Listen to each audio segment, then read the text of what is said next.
শুভ সকাল বন্ধুগণ, আশা করি সকলে খুবই ভালো আছো আর আমরা একটু ভালো আছি। তো আমি সকাল সকাল উঠে ঘর বাড়ি পরিষ্কার করে নিচ্ছি। তোমরা তো জানোই শহরের কত কাজকর্ম থাকে। দেখো এইদিকে, ওরে বাবা, এগুলো আমি কি পরিষ্কার করছি, দেখো এগুলো হচ্ছে ছাগলের পটি।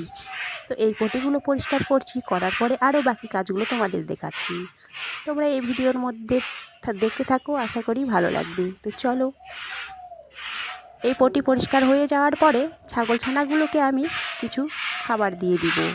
তো সেই ছাগল ছানাগুলো খুবই বিরক্ত করছে, সকাল সকাল উঠে আমার পিছন পিছন ঘুরু ঘুরু করছে। তো এদেরকে আমি কিছু খাবার দিয়ে দিই। এই খাবারগুলো খেতে খেতে এদেরকে একটু আমি আদর যত্ন করে নিই। আর এই ছাগল ছানাগুলো হচ্ছে আমাদের খুবই প্রিয়, খুবই কাছের। আমরা যেখানেই থাকি সেখানে ওরাও থাকে, সাথেই থাকে। তারপরে যেগুলো হচ্ছে আমাদের সকালের বাসি কাজকর্ম।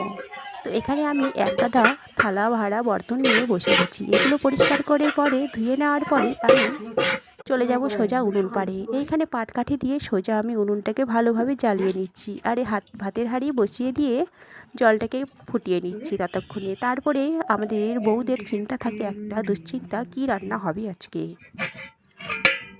তো এই ভাবনা চিন্তা করে দেখতে পেলাম এক ঝুড়ি আলু আর কয়েকটা পড়ে থাকা পটল। তো সেইগুলোই আজকে রান্না হবে। আর পড়ে আছে ঘরে ডাল। তো সেই ডালগুলোই আজকে আমি রান্না করব। আর যেহেতু আমরা লোক সংখ্যা অনেকগুলো, তাই অনেকগুলোই করেই রান্না করতে হবে। এখানে বসিয়ে দিচ্ছি ডাল সিদ্ধ করতে প্রেসার কুকারে, কারণ ডাল সিদ্ধ হতে টাইম লাগবে, তাই আমি দিয়ে দিলাম। আর এইদিকে দেখতে দেখতে আমার ভাতগুলো একদম হয়ে আসছে। তো দেখতে পাচ্ছ ভাতগুলো হয়ে এসেছে, এখন নামানোর পালা। আর এই সুন্দর করে আলু পটলগুলো কেটে নিয়েছি, পরিষ্কার করে ধুয়েও নিয়েছি। তোমাদের বাড়িতে আজকে কী কী রান্না হচ্ছে একটু কমেন্ট বক্সে কমেন্ট করবে কেমন, আর ভালো লাগলে লাইক কমেন্ট শেয়ার করে পাশে থাকবে।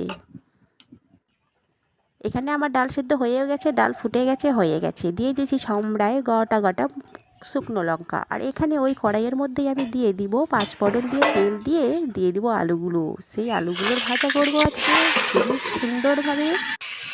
আর এইদিকে কাঠের উনুনটা খুব সুন্দর জ্বলছে। এইরকম কাঠের উনুন যদি জ্বলতে থাকে না, খুব সুন্দরভাবে রান্নাগুলো ফটাফটভাবে হয়ে যায়।